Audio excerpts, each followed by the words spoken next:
গঠন হল লহকৰঘাট গাঁও পঞ্চায়ত। বহু জল্পনা কল্পনাৰ অন্তত আজি গঠন হল লহকৰঘাট পঞ্চায়ত কমিটি। নতুন সভানেত্ৰী ছিদ্দিকুন নেহাৰ আৰু উপসভানেত্ৰী হিচাপে তাহিদা বেগম। আজি নিজ ঢিং উন্নয়ন খণ্ডৰ কাৰ্যালয়ত অনুষ্ঠিত সভাত লহকৰঘাট গাঁও পঞ্চায়তৰ নতুন সভাপতি আৰু উপসভানেত্ৰী হিচাপে নিৰ্বাচিত হোৱাৰ পাছত আনন্দৰ বন্যা নামি আহে। ফুলাম গামোচাৰে সম্বৰ্ধনা জনাই পঞ্চায়তখনৰ ৰাইজে 5জনীয়া সদস্যৰ সমৰ্থনত টছত জয়ী নিৰ্বাচিত ছিদ্দিকুন নেহাৰে আজি পঞ্চায়তখনৰ উন্নয়নৰ কথা সদৰি কৰে। ইফালে ভাৰতীয় জনতা পাৰ্টীৰ ঢিং মণ্ডলৰ অশেষ চেষ্টাৰ বিনিময়ত আজি কেইবাখনো পঞ্চায়ত ভাৰতীয় জনতা পাৰ্টীৰ হাতলৈ যোৱা পৰিলক্ষিত হয়। আজি নৱনিৰ্বাচিত সভানেত্ৰীগৰাকীয়ে ঢিং মণ্ডলৰ সভাপতি দীপক শইকীয়াৰ লগতে মণ্ডলৰ কৰ্মকৰ্তাসকলকো ধন্যবাদ জ্ঞাপন কৰে।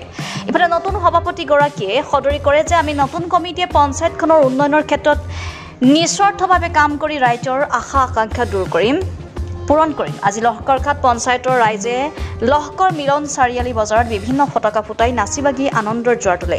ইফালে লহকৰঘাট পঞ্চায়তৰ প্ৰাক্তন সভাপতি আবু কাছেমে নৱনিৰ্বাচিত সভানেত্ৰীগৰাকীক জনাই ধন্যবাদ। চাওক, আমাৰ লহকৰগাঁও পঞ্চায়তখন এখন ঐতিহ্যপূৰ্ণ পঞ্চায়ত। ইয়াত বিভিন্ন জাতি ধৰ্মাৱলম্বীৰ লোক বসবাস কৰে। ইয়াত আপোনাৰ সকলো ধৰণৰ মানুহ পাব। তেওঁলোকে আমি সমিল মিলে এইটো ইয়াত সকলোৱে মিলিজুলি আমি কাম কৰোঁ। যিকোনো ক্ষেত্ৰতে আমি হিন্দু মুছলিম ইয়াত একো নাই, চবেই মিলি আমি পঞ্চায়তখন কেনেকৈ আগুৱাই লৈ যোৱা তাৰ আমি দিহা পৰামৰ্শত কাম চলি যায়।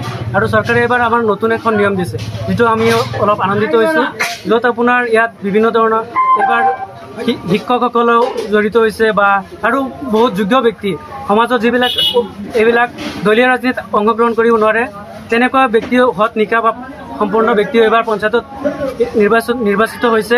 সেইসকলৰ বাবে আমি শুভেচ্ছা থাকিল। তেওঁলোকৰ পৰামৰ্শত, তেওঁলোকৰ দিহা পৰামৰ্শত, ৰাইজৰ সহযোগত পঞ্চায়তখন অতি সুনিপুণভাৱে চলিব বুলি আমি আশা ৰাখিছোঁ। এইটোৱে আশা কৰোঁ যাতে ৰাইজে যেনেকৈ স্বতঃস্ফূৰ্তভাৱে ওলাই আহিছে, যেনেকৈ ৰাইজে মেণ্ডেট দি আজি সভানেত্ৰী ৰাইজৰ আগত আহিব পাৰিছে, তেনেকৈ ৰাইজক যাতে সন্তুষ্টি দিব পাৰে আৰু ৰাইজেও যাতে তেখেতৰ পৰা সন্তুষ্টি লাভ কৰে। তেখেতৰ কাম কাজৰ ধাৰা যাতে তেওঁলোকে যে কয় নাই, চৰকাৰে যিটো নিয়মত ৰাইজক প্ৰেচিডেণ্ট দিছে এইটো নিয়ম কোনোদিনো নাছিলে। এইটোৱেই ফাৰ্ষ্ট আৰু নতুনকৈ আহিছে। আমি আনন্দিত হৈছোঁ। ৰাইজে মানে বাছি এজন যোগ্য মানুহক এইটো পদত নিযুক্তি দিছে। আমি আশা কৰিছোঁ ৰাইজে তেখেতৰ পৰা সন্তুষ্টি লাভ কৰিব আৰু তেখেতেও ৰাইজক সন্তুষ্টি দিব বুলি আমি আশা কৰিছোঁ।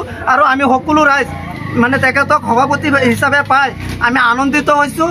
আৰু মানে ক'বলগীয়া ওপৰৱালা আমাক এটা ভাল দিন আজি দিছে আৰু সেই ভাল দিন হিচাপে আমিও চেলিব্ৰেট কৰি আছোঁ। আমাৰো মনত মানে বহুত ফূৰ্তি, আমি আনন্দিত হৈ আছোঁ। ঢিঙৰ পৰা ৰফিকুল ইছলামৰ ৰিপৰ্ট, সুহানা লাইভ।